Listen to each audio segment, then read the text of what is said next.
जहरीली cough syrup कांड पर सीएम योगी ने माफिया के संबंध में समाजवादी पार्टी से होने की बात कही। इस पर शिवपाल यादव ने पलटवार किया। उन्होंने कहा ये बहुत बड़ा घोटाला है, इतना बड़ा घोटाला बिना सत्ता संरक्षण के नहीं हो सकता।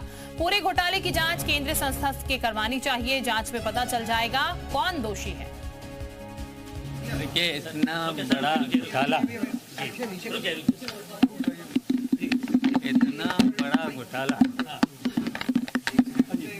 और इतना देखिए लोगों के साथ ये घोटाले से मौतें हुई हैं। ये बिना सत्ता के संरक्षण से इतना बड़ा घोटाला हो ही नहीं सकता है।